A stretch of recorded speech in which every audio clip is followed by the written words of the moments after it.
Hello everyone. In this video, we look at the advantages of regularizing your deep learning models in order to avoid overfitting. Without wasting any further time, let's kickstart this activity by importing the necessary modules. Before we move forward and create a neural network, the task in hand first is to create data around it. So let me unhide this cell. I set up a seed value. I make use of the function called as make_moons, which will generate 100 training samples with two features and one target variable. Rather than just speaking, let me show you a scatter plot around this. So this is the data that I have. I have two features x1 and x2. The points in red belong to class 0. The points in green belong to class 1. If the scatter plot is now clear, let's move forward and split our data into training and testing. So let me run this cell. Now that our data piece is set up, let's move forward and create a neural network architecture around it. So let me unhide this cell. Now, in order to create the neural network, the first task in hand is to create a structure for the neural network. Now, the way I would do that is by calling the function sequential and saving it into a variable called as model. Now that the sequential structure is up and running, I will add a dense layer with 500 neurons and an input dimension of 2, given I have two features in my training dataset, and I'll add an activation function of ReLU. Now that the hidden layer is up and running, I will next add the output layer with one neuron and the activation to be sigmoid, given it is a binary classification task. Now that the structure is ready, I define the loss function, the optimizer, and the matrix that I'm chasing for while creating the model. So let me run this cell.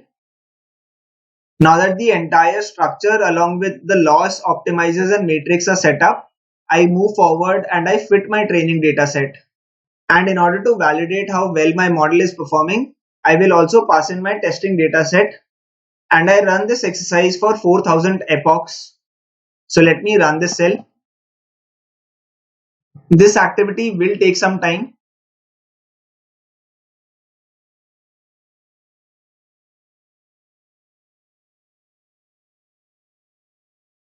Now that we've successfully trained our model for 4000 epochs, let me plot the loss values for both training as well as my validation set. So let me run the cell.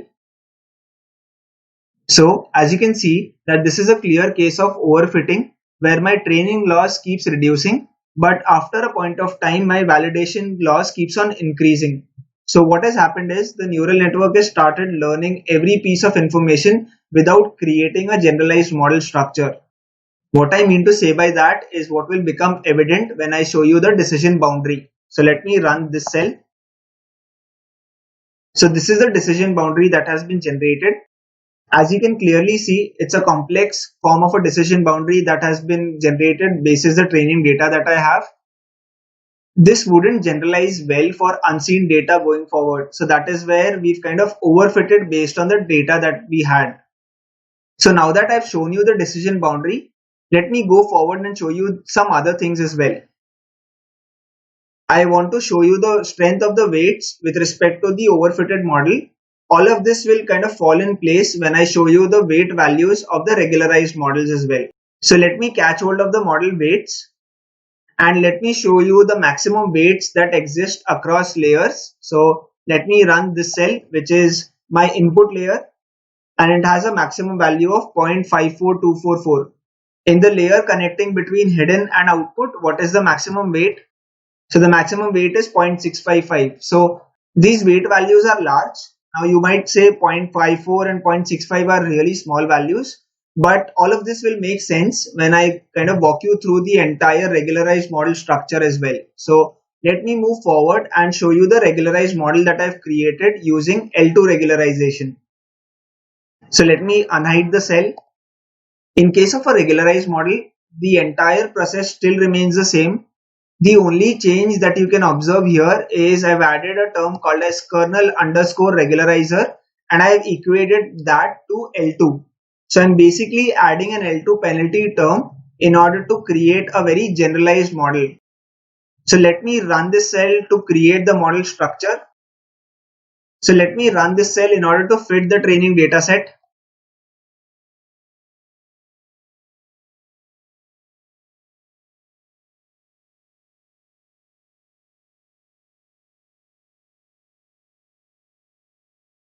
Now we've successfully trained the model based on our training data for 4000 epochs.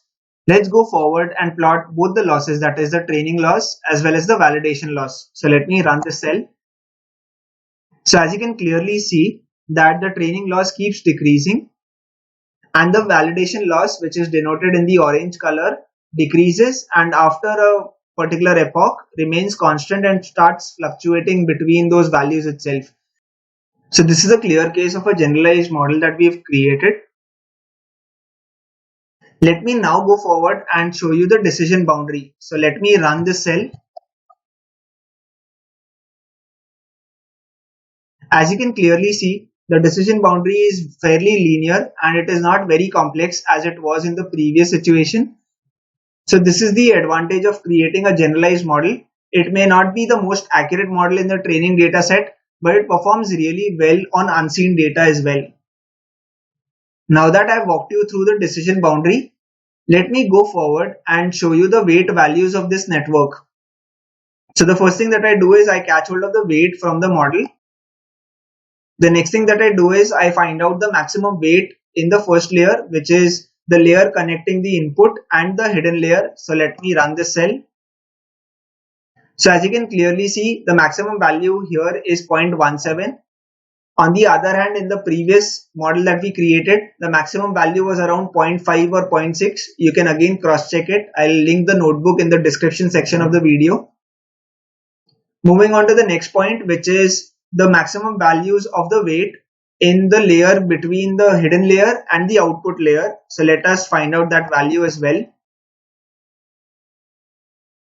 So as you can clearly see here as well, the maximum value was 0.19.